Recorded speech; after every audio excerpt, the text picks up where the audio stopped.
So, guys, for those of you who don't know me, this is Jody Elkins. I run Insentra in the Americas here.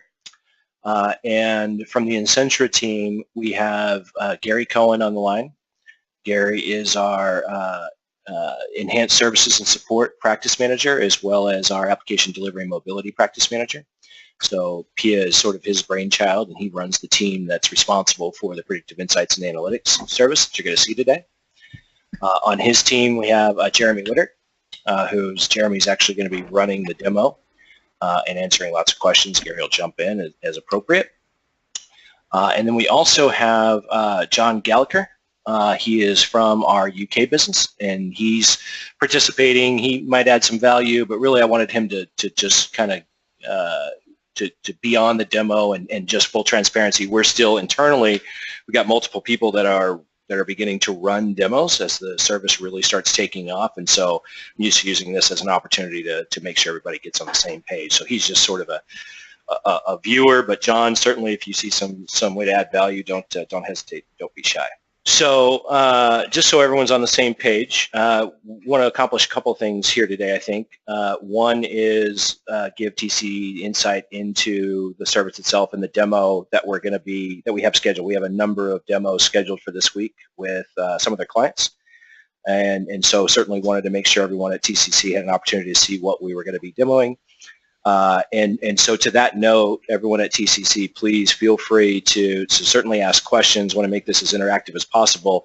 But I think also don't hesitate to offer suggestions or ask for other things that you'd like to see that you think your clients may want to see. We're happy to take that feedback and incorporate it in. Our goal is to help you guys be successful. So. And then I think the second piece of this call, and we can get into this after we run through the demo, Bobby and I had a chat last week, and I think that we'd like to focus a little bit on, given time, want to focus a little bit on a discussion around incorporating this solution into your Citrix methodology and builds going forward for a couple of reasons. One, I think it'll help you guys in your methodology itself and help you move things perhaps a little faster and perhaps even educate and up-level skills with new people or people that maybe don't focus in Citrix, whatever the case may be. But also, as you deliver, really giving insight to your customers. I think most importantly, as you deliver new Citrix builds and engagements, giving them that insight from the beginning and showing them and creating a proactive environment from the get-go and offering that as an ongoing service, I think is probably both a good opportunity from a sales perspective, but I think more importantly from a client perspective, giving them the tools and the comfort level that when the engagement is complete, they can have confidence that their users are going to remain productive 3 months, 6 months, 12 months down the line. So I'm going to hand over to Jeremy Wittert at this point and let him just kind of take you down through the demo path. And like I said, please ask questions and take us in the directions that you guys want to go. We'll do a high-level overview of sort of what you see in the tool, what we're doing. But keep in mind, this is a managed service, and so we really kind of focus from a demo perspective on try to focus on the results. What does the client need? What are the ways in which this can help the client even outside of just sort of proactively managing the Citrix environment? How can it help with capacity planning, that type of stuff? So, Jeremy? Starting quickly with this dashboard, there's two gauges that you can see up in the top right-hand corner. And these two are probably the biggest differentiator that this service provides compared to a lot of just monitoring tool capabilities. One being the environment health and the other the service quality. The service quality is what Gary just mentioned around that user productivity. We take a whole bunch of different real-life and day-to-day metrics that are an hour per week score. We summarize all of that into a score out of 100, and the higher the score, the more productive we know those users are. So it's a key metric that we're always monitoring and reporting back on to track and trend the productivity of the users. Whereas the environment health is the stability and operating performance of the environment and the infrastructure that those users are leveraging. So again, there's a whole different range of metrics in the background that we record and report on that give us a score out of 100. And again, the higher that score, the healthier the environment, and one would hopefully therefore expect the better the service quality is going to be as well. On top of that, one of the other big, really important differentiators that we try and capture and report on as part of the service is long launch times, both first and subsequent. Within Citrix environments or virtualized environments, there's always going to be a much longer first load time. So as a result, that's always that first metric we report back on, which generally it sets the trend and the mood for the users throughout the day, depending on whether they have a reasonable first launch time or a particularly long one. And then after that, we move on to those subsequent launches just to keep an eye on how the apps are tracking throughout the day. And one of the really important things to note on that is we leverage another tool within this service that automates the launching of applications. So we send virtual users in to run a load, simulate a normal user, and report back to us throughout the day the exact same workload and process so that we're getting accurate and real-life data throughout the day opposed to just user perception as they report issues in. And hopefully we're always seeing the same results from that virtual users as the real users are seeing. So I'm not going to spend too much more time on this dashboard unless there's any questions, and I'm going to jump into a scenario we experienced with the customer around latency and then show you some reports. Perfect. So in the bottom right-hand corner here we have a latency score. This latency score currently is showing the latency between the application and the XenApp server. But one of the really unique things we can do is we can take this latency and look at it from a whole different point of view. So we can take it and look at the latency between the launch place and its dependent, that particular dependent maybe the XenApp server, and a SQL Server backend or an IIS server backend, and really understand the full communication path of where that latency may be coming from. And the reason this became really useful for one particular customer is they were having huge issues with launch times of their Outlook for a particular environment. And what we were able to see leveraging this tool is that the configuration that they had was that Outlook users in Sydney were actually launching Outlook from the Exchange server on the other side of the country in Perth. So somewhere along the way, a configuration had been changed to opposed to the Exchange server in their own data center here in New South Wales. It had been pointed to the one in Perth. And hopefully once the screen loads, you'll be able to see what I'm referencing. But once we had this communication path, we were able to understand exactly that that was the case and see that between those 2 points is where the latency was originating, and then remediate it and change it accordingly.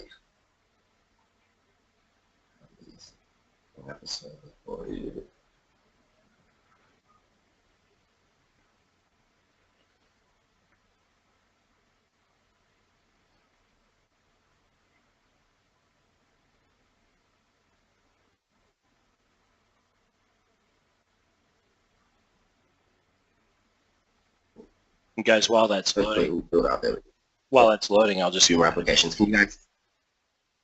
Yeah, sorry, Jeremy. Go on, Jody. Yeah, I was just saying that I think it's important that, yeah, as that was loading, I was going to say, what we find with most customers is that while they have access to this tool online through a portal, most don't actually use it, and that's because it's a proactive service. It goes right back to the same reason that most monitoring tools that they have purchased or tried to integrate haven't really been effective for them because they don't have the skills and the time, resources needed to really dive in and understand and correlate everything that they need to in order to solve those problems. So we're walking you through this from a demo perspective to show the level of detail and the deep insight we can get, but it's important to remember that most customers don't even want to go this far, right? They don't want to know this information. They actually want to know the result, and they want to know the root cause, and they want to know that it's fixed and it's not going to happen again.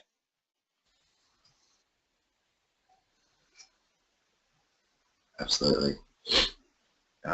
So just a really quick example to kind of highlight the scenario I just provided.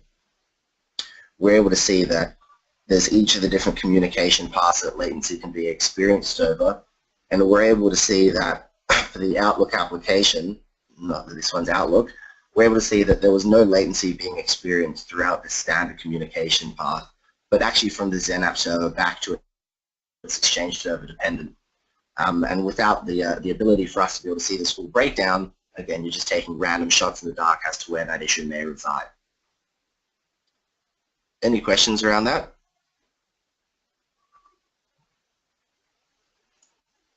Awesome.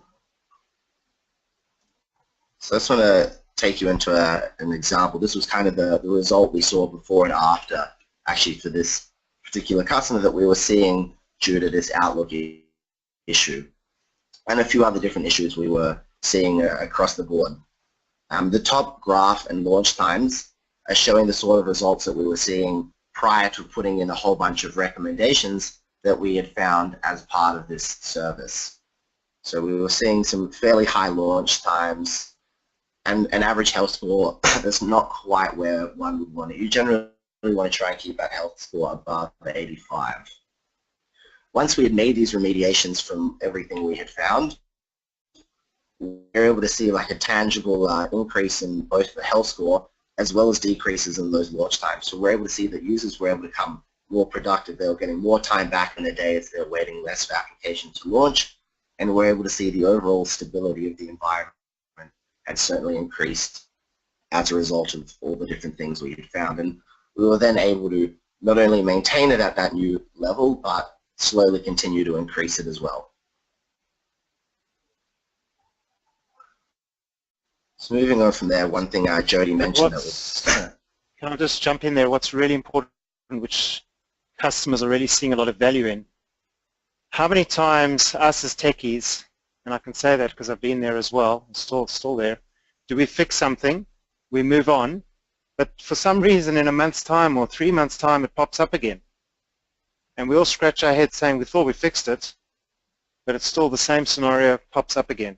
What we do with the service as well is we gradually learn the environment. So in the scenario that Jeremy is referring to, where we actually had a challenge, we did root cause and resolved it. Going forward, we are now testing or monitoring for that scenario to happen again. Hey Gary, this is Steve. I just want to interject something because that's awesome.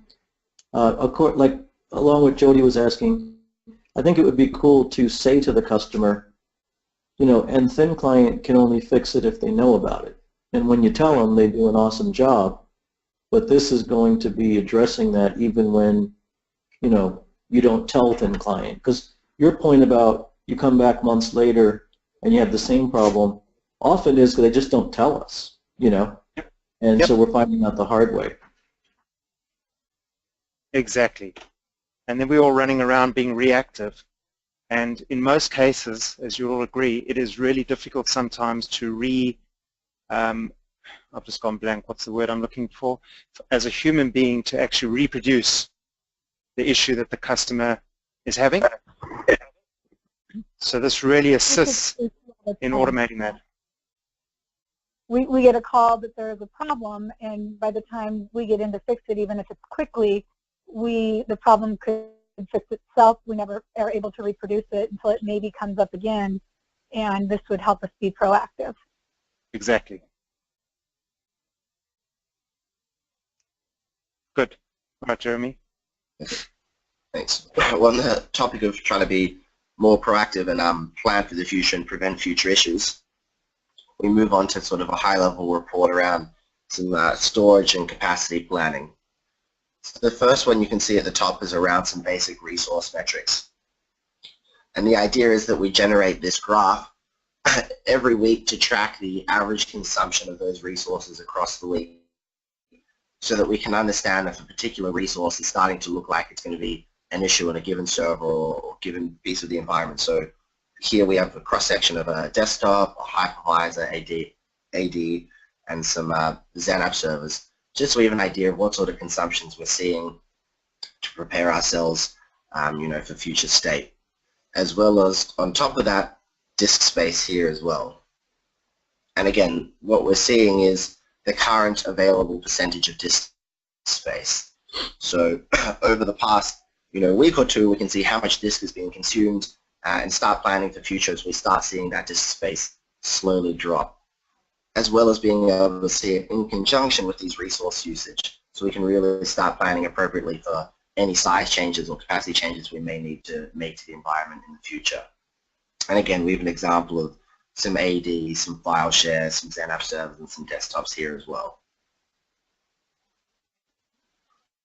So we can actually see here that this XenApp server, after it was rebooted on the weekend, it hadn't been rebooted for a while, cleared up a whole bunch of space. We know that it's no concern or an issue anymore.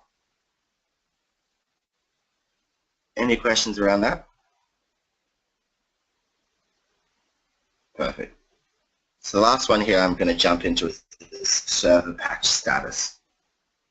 So this one here, hey Jeremy. File is very low.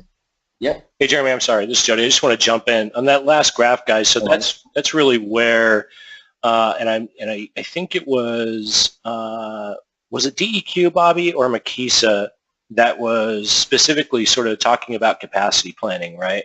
So this is the type of report, and we can create custom dashboards for them too to see different things. But this is the type of information that he could use to for his budgeting purposes. That was Queen Creek, right? So I was going to say it was Mike at the town of Queen Creek. That's right. That's right. Mm-hmm. Yep. As soon as I said it, I could actually see his face in my head. How weird is that? My brain works weird. Yeah. But yeah, this is the type of information that he could really, beneficial for them all. Yeah. He could use to really correlate resource utilization and that increase over time, and come back to from a budgeting planning perspective, come back to the budget committee with, hey, here, assuming nothing else changes, here's the growth that we're experiencing. We can project estimates of when we're going to need storage, additional CPU, additional infrastructure in the future. So it gives him a leg to stand on. Now, like I told Mike in the meeting, that my experience in those meetings has always been, okay, great, but nothing ever stays stagnant in a business. But what it really does, it becomes really helpful to someone in that position on the IT side, because now you can demonstrate to the board, the CFO, whoever it is that you're delivering, that you have insight and you understand what's happening very clearly with your environment. And it kind of puts the onus back on the business to say, okay, now it's important that the business can tell us as IT where you're headed, where you think you're going to head, and what you think you're going to need from a business perspective. It's really effective in helping IT sort of take that next level step into focusing more on the business, which is, of course, what every CEO and CFO out there is really asking for. Absolutely. Yeah. And also, Jody, just to complement that, I was presenting to a board on Thursday, and the MD, they know they've got to spend money on IT. There's no doubt nowadays. But you'll all agree there's nothing worse than going over scope of a project, asking for more budget, running out of disk space on a SAN, asking for more budget because you need to buy more disk. When they're more prepared, when you set an expectation, you can actually work with them and show them what's coming up so that they can plan accordingly. It makes it so much easier for the business. So we're finding a lot of value for not only for the end user, but for partners as well, to be able to drive those conversations and be a lot more proactive.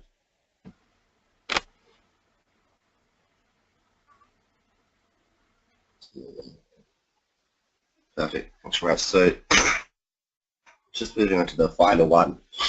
We're looking at the current patch status of all the servers we're monitoring within this demo environment. So this is a summary of all the different updates, security, and roll-up that have been applied to these servers and on what date. So this is just a report generating everything, but we certainly have the ability to generate this report on a server-by-server basis, as well as generate it, chopping and changing a few different things, like only focusing on .NET maybe, or only some security updates, or whatever might be most relevant to the customer or partner at the time. Can you make a report that says these aren't compliant, they don't have these patches? Yeah, absolutely. If we know the KB article, or the KB number rather, we can then go generate a report and say, look at all the servers that are missing this one, or these several. Absolutely. I was just kind of curious if you have one that maybe you guys check against the Windows Update service out there to see what's out there, and then come back and say your servers are missing these. Absolutely. So we can run a scan to say what's missing, and then of best practice we can recommend the ones of those that are missing that should be implemented. The tool itself won't, or the service, this part of the service itself won't apply the patches. There's a different part of the tool that we leverage through that, but this will tell us everything that's missing and what's required, and then us off best practice and experience and say these were the crucial ones that are missing and these are not. Because again, I'm thinking for management, they like to have a nice pretty thing that says, this many systems are compliant, this many aren't. Absolutely, we could generate a report that was a pie chart, for example, that a percentage of servers that are within expected patch ranges and number of servers that aren't, and maybe number of servers that are critical. Some sort of breakdown that absolutely something we could generate as well. Okay. Jeremy, I'm pretty sure we've even got a live dashboard for one of our customers just on patch management, showing them those stats. Yeah, that's right. So, and that sort of automatically refreshes every like 4 hours, and it sort of focuses in on the critical and security patches. So Steve, to answer your question, and I think I mentioned this when I first met you as well, we are gathering analytics, we're gathering data. So if you've got an idea for one of your customers that you see is going to be of value to either yourselves or the end user or both, if we have that data, we can create you a live dashboard or a report or both. As long as we have the data, we have the power to be able to create you the visibility to give to your end users. That's great. And does that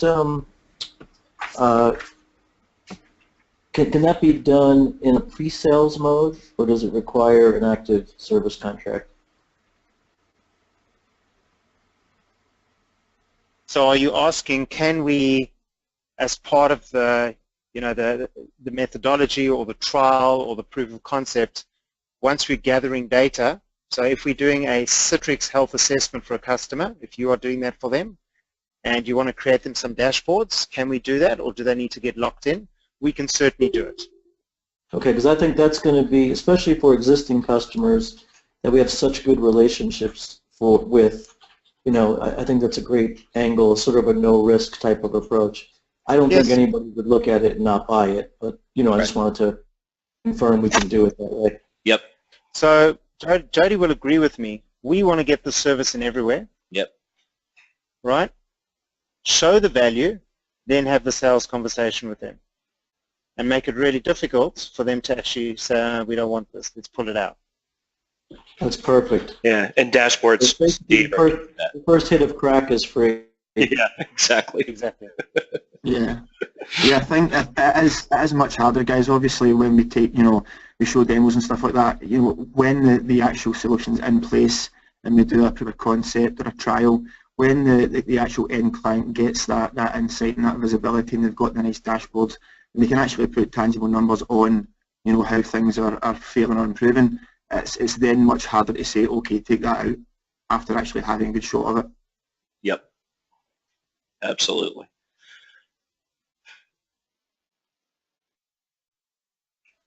Awesome. So I think we're tracking okay for time, right, Jody? Take through a quick scenario of how we might go about troubleshooting an issue we see. Yeah, that'd be great.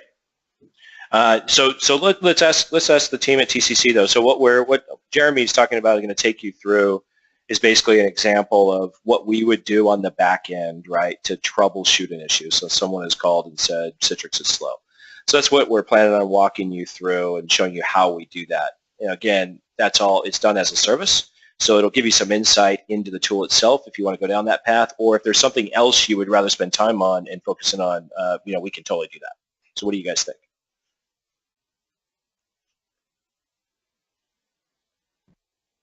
Anything in particular? I'll let the guys decide how deep they want to go in on that.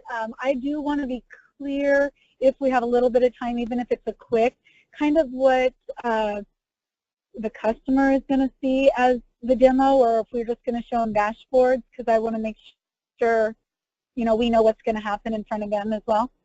Yeah, so great point. So what we're showing you right now is what we're intending to demo through to the clients as well. The only difference would be each client, I would imagine, might want to see something a little bit different, right, and go deeper into some aspect. But what we're showing you is what we're intending to show the client. So feedback on that, Okay. Open discussion, we're totally open to that.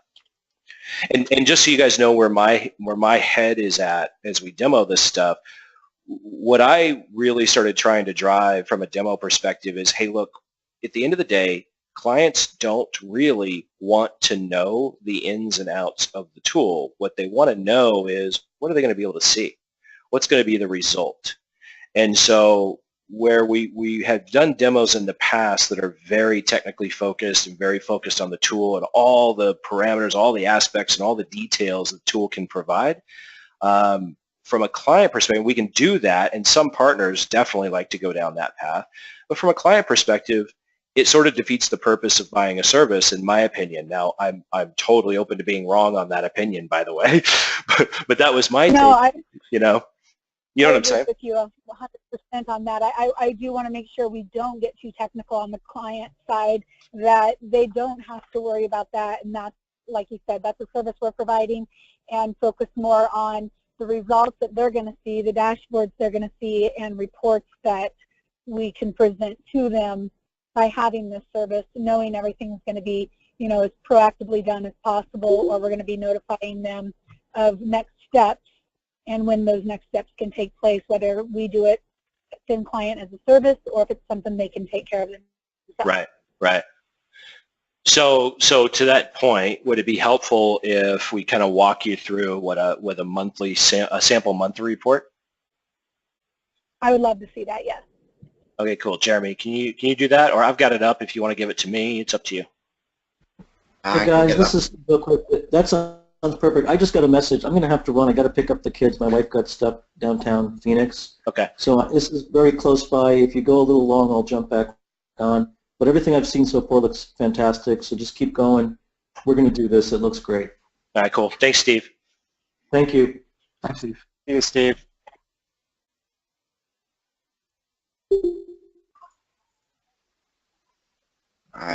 I'd love to change it to you, but I can't see your name in the list, Jody. Oh, really? It was my meeting, so it's got to be there. Scroll up on the first one. Oh, there it is. You got it.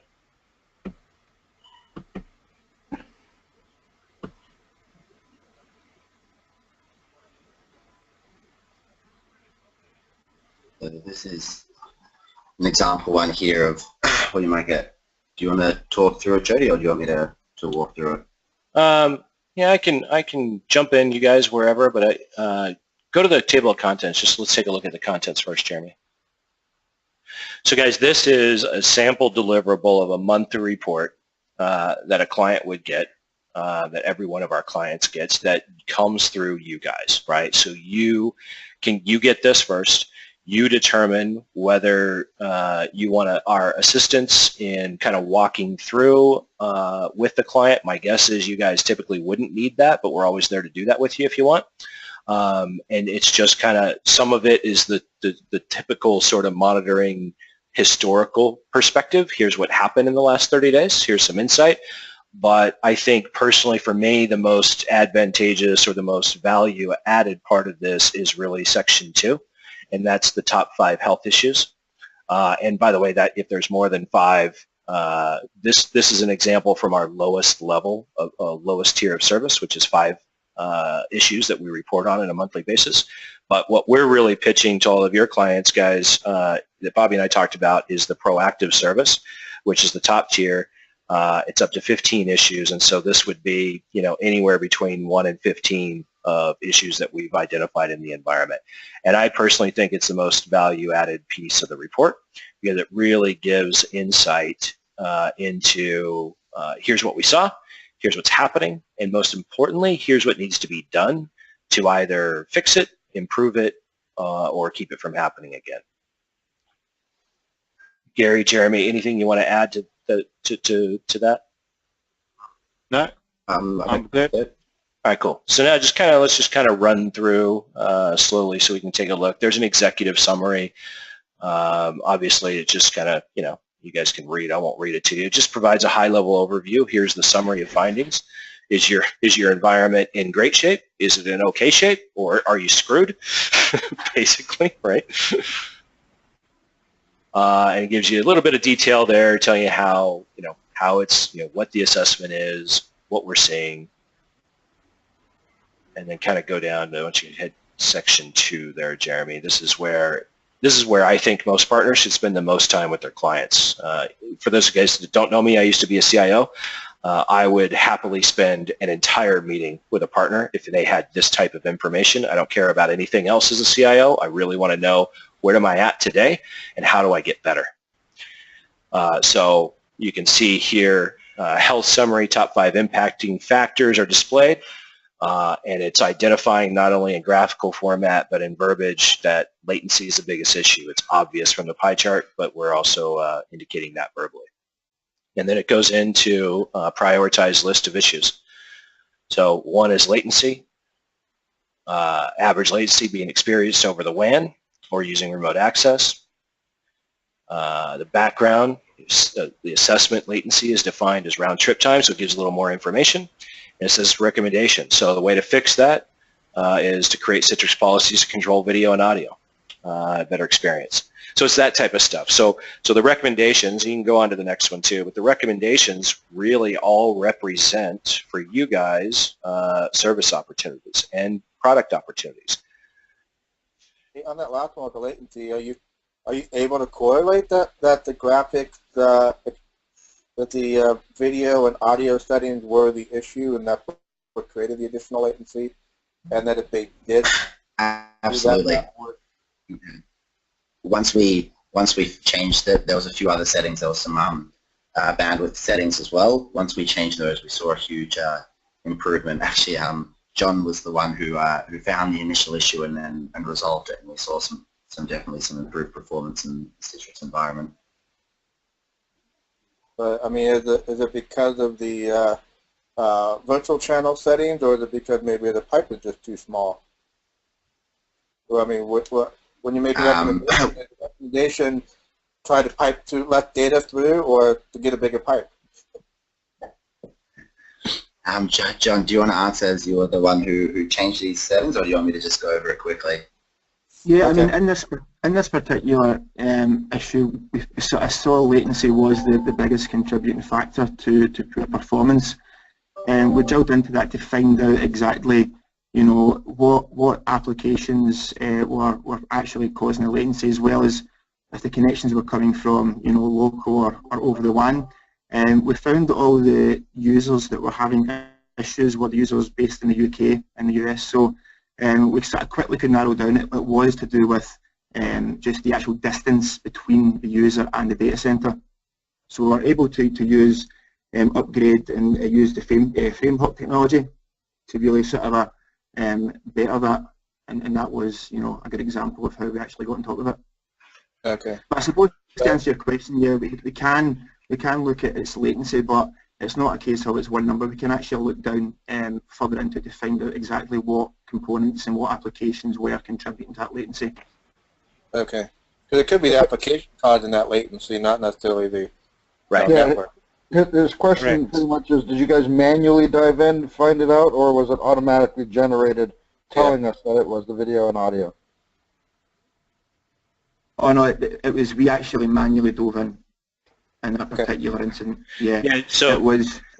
So that's a great question, Hal. So let me jump in, guys. This is Jody. So here's what I would expect to happen. It depends on the tier of service, right? So in a proactive service, and I just remember, we're pitching to all of your clients proactive, right? So in a proactive tier of service, we're going to dive in to really understand root cause analysis, right? So where the tool itself is going to give us high latency, you're right. That could be caused by a lot of different things.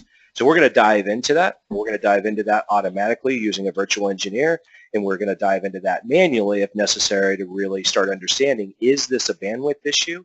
is this an application issue? Is this a user issue? Is this a policy issue? What is it? And the recommendation will then be more specific.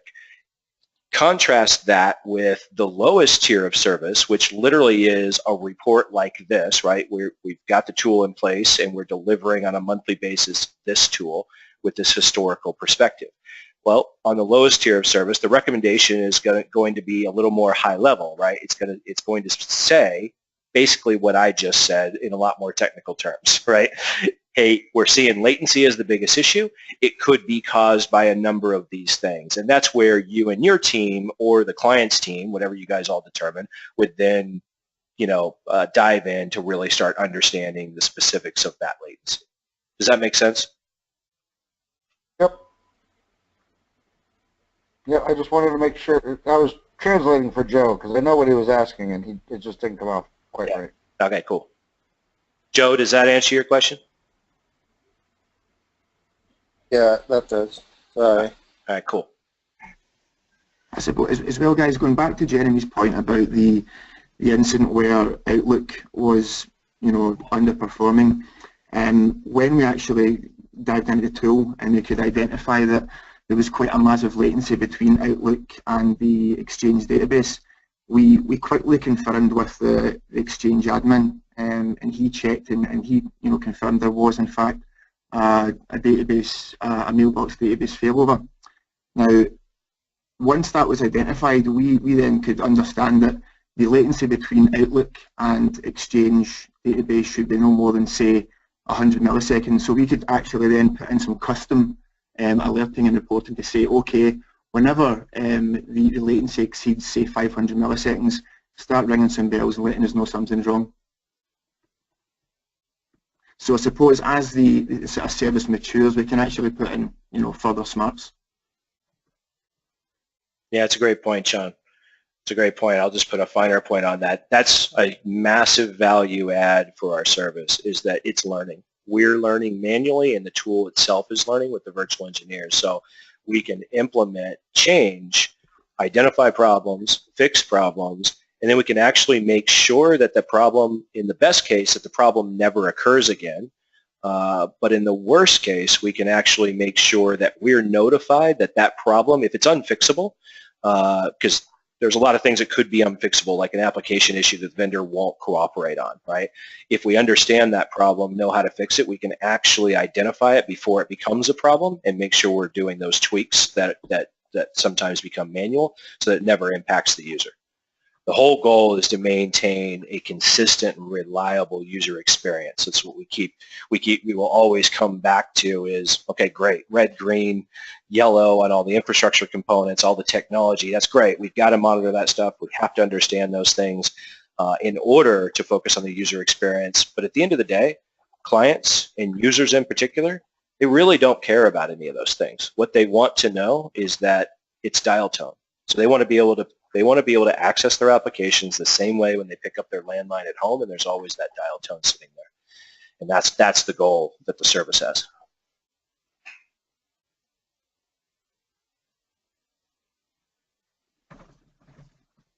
Awesome. So I'll just quickly jump down to the next session, just conscious of time. We just put in a little quick additional consideration. So they're not part of those top 5 issues, but just a quick categorization of some other issues that we saw within the environment.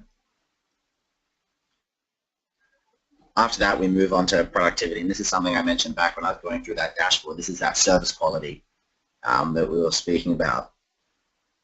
So it's showing how long users have been active for on the given server, and then how long they weren't able to actually be productive on that server as well, due to the reasons that we'll go into as we go down the report. So we're able to understand that, sure, users may have been on the server for 100 and, I don't know if we take a Zen app server, might have been on there for 132 hours. For 28 of those hours, the users actually couldn't be productive due to issue XYZ. So it's just a bit of a trending of that score. So if we go down, here's the categorization of the actual issues that we're seeing that are preventing those users from being productive, whether it be CPU or memory or back to that same latency issue again. And this again, similar to the area before, gives you a what the issue was, some background as to that particular custom metric that we're seeing here, as well as some recommendation around how to go about solving those issues. And all of these 15 different metrics are custom metrics that are built into the service that we provide and one of the monitoring tools that we use. And so we'll just talk through all the ones that are a caution or are critical.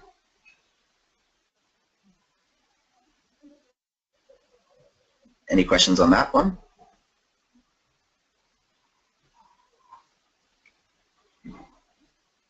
Cool. So I think that's about it from the report perspective, and for me, unless there's anything John, Jody, or Gary you guys want to add.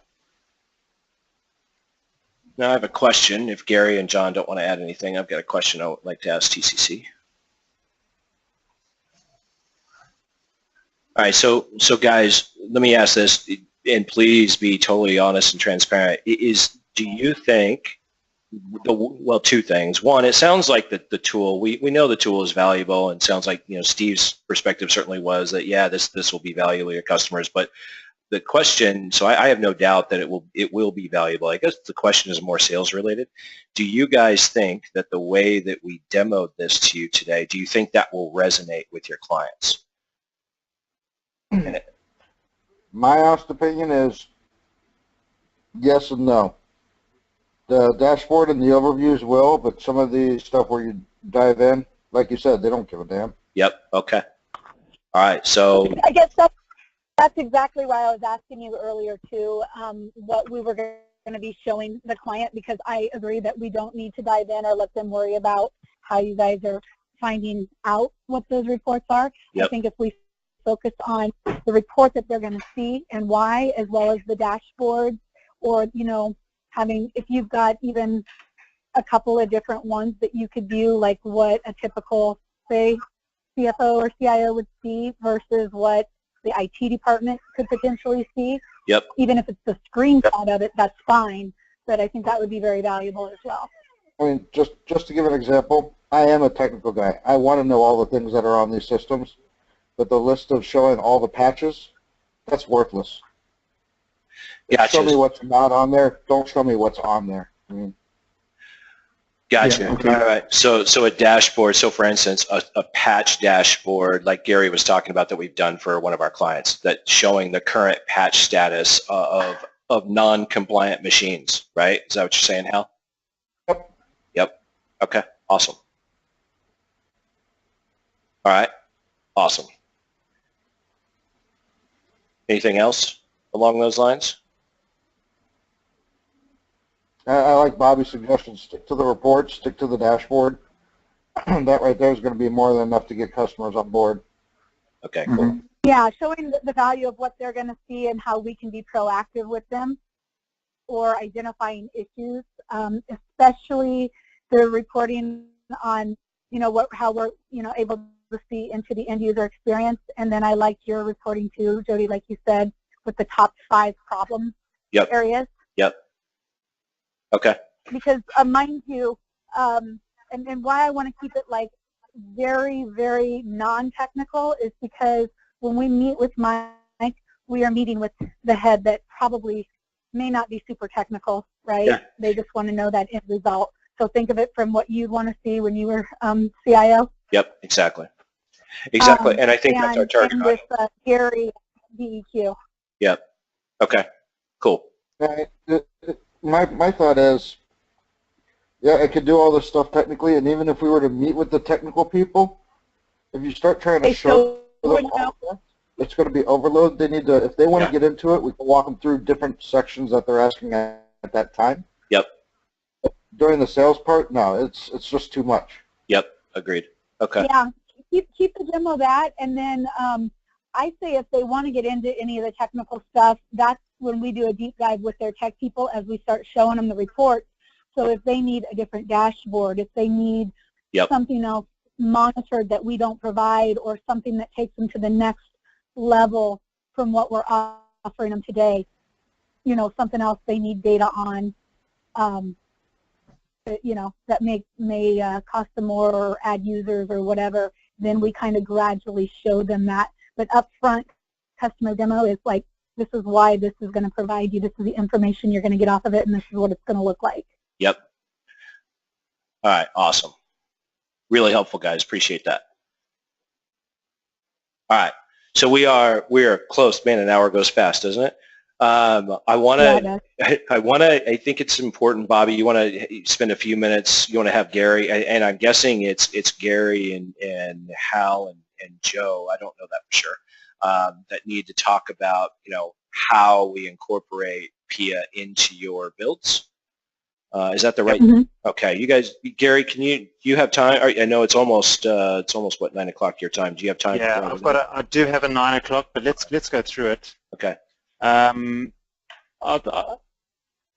tell you the way we do it, not only with ourselves, but with the other partners as well.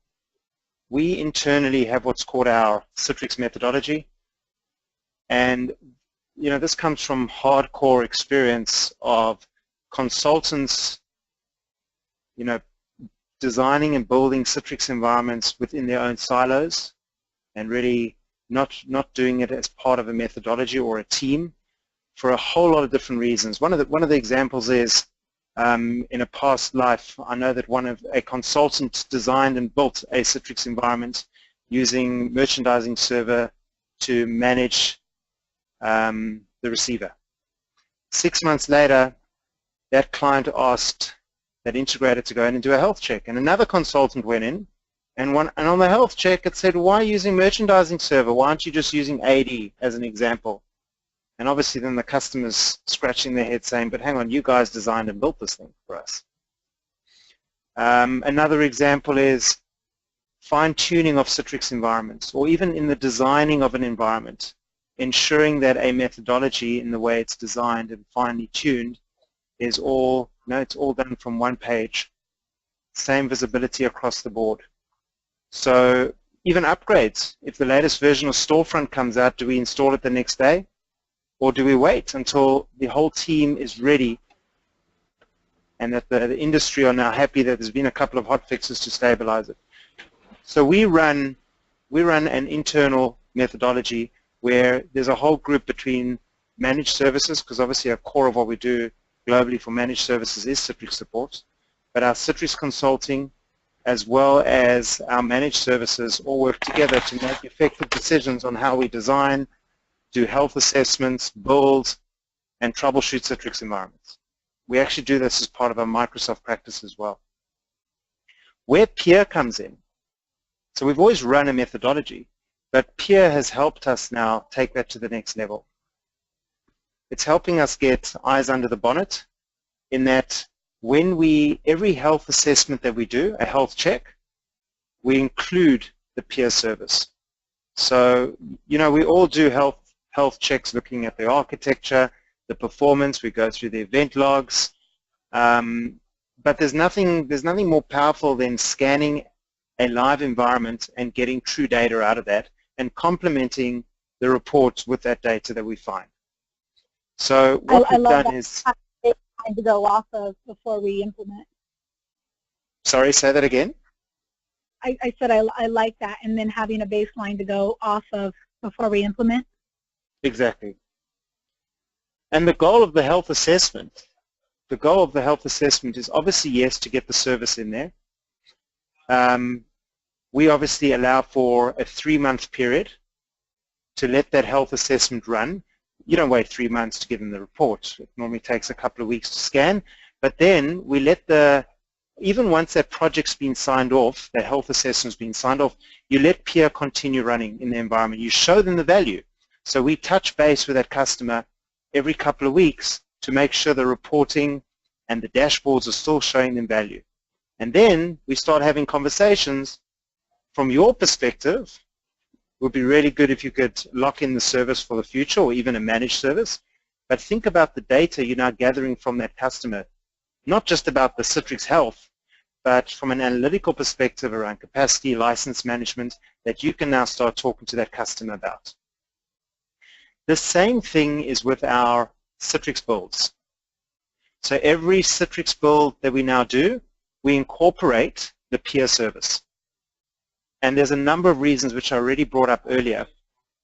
But most customers, I don't know, in my experience, there aren't many environments that you build that a customer's never had Citrix before.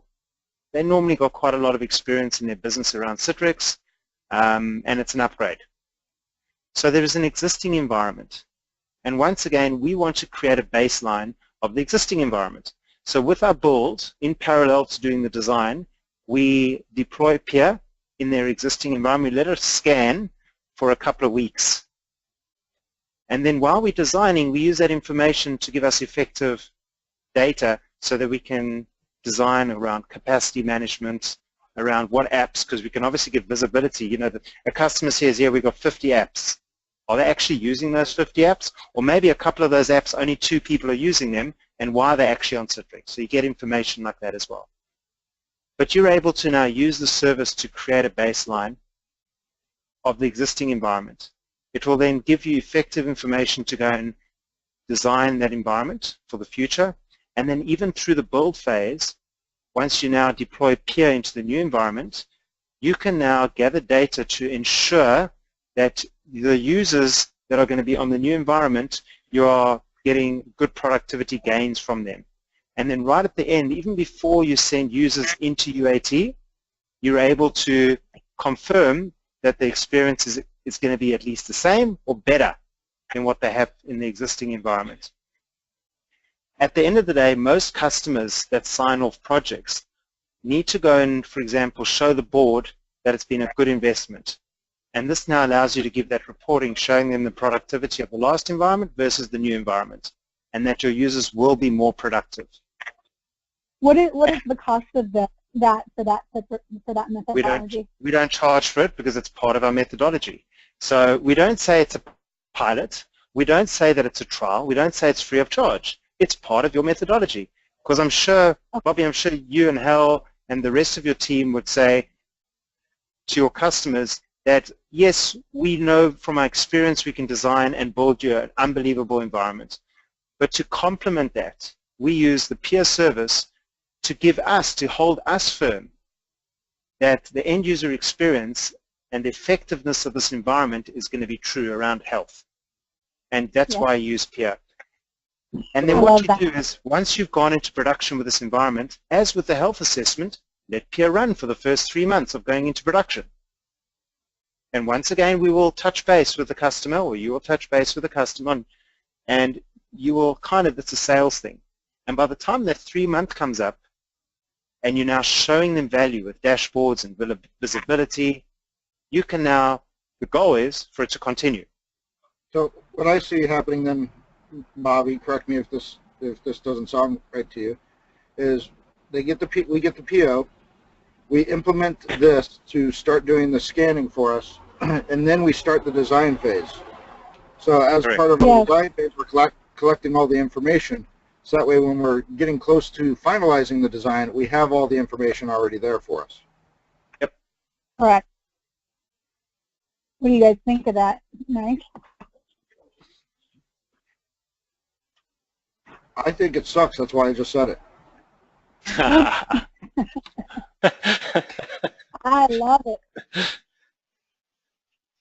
This is something new. I haven't heard of any integrator, and obviously we deal with a lot of partners, being more proactive in the way they either do health assessments or design environments to make sure that when you walk away from that project, you still have your finger on the pulse with the service for at least 3 months afterwards. Yeah. And then you can start recommending things to customers.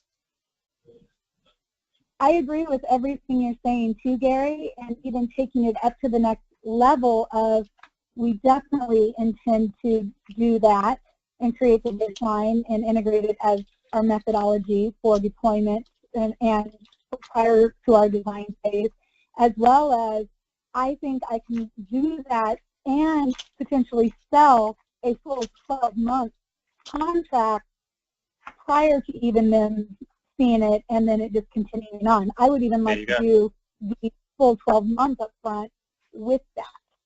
So I'm even saying we want to just integrate your services completely upfront.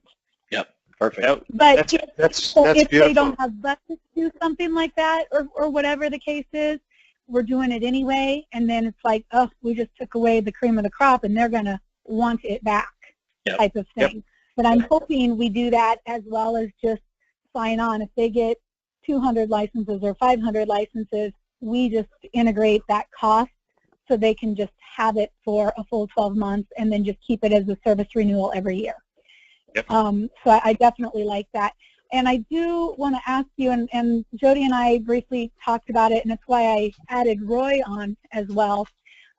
We just bought a rack at the Phoenix MAP here, and we're going to be putting in some test systems, but more importantly, we're going to be putting in a production Citrix environment for a nonprofit chess club, and we're going to be running, is Roy still on? I don't know, but about, I think it's 50 users or so. And what I would like to do, we gain that rack space on February 3rd, and we'll go ahead and get everything set up, you know, get the equipment racked and everything running. And if possible, I'd like to install this, you know, service on our rack, and then use it as potentially being able to demo it live as well to customers when I go in to see them, or new customers with Jody, or even just alone if he's unavailable. Sounds like a wonderful plan. And Roy's still on, and Bobby summed it up perfectly. Cool. Yeah, we would love to have that, you know, just in our environment to continue monitoring, seeing those reports weekly, and being able to share that with our customers as well. All right, cool. Good. I've got one more point to make, Jody. I'm sorry, go ahead, Roy. Gary, and I'm sure Arizona Chess Central would be more than happy to do a case study with you guys and within clients. So. Okay, cool. Just one more point from me, even to complement the methodology even more. Do you have customers that have their own IT teams, that have some Citrix skills anyway, or a lot of Citrix skills, but you know, to go from one version to the next takes a bit of time for them to upskill and to get used to the new environment. And also, a lot of teams nowadays are fairly busy. So it's not that they can just sit back for the first 3 months and learn the new environment, so that they know that they're capable of looking after it. So what works really well for partners as well is, once you, Bobby, very much like what you were offering, say to the customer, we will give you the first 12 months as part of this project support as part of the service. If you are comfortable to take this over yourself, so be it, we'll do a handover and you can do that. If not, we will then obviously continue with the service. That works really well. And then you're not locking a customer in for 24, 36 months. It's kind of a transition over a period of time to help their team ramp up. And what we have found with most partners is the customers continue because they love the service. Right. Exactly. And we definitely have many of those scenarios. Yep, cool.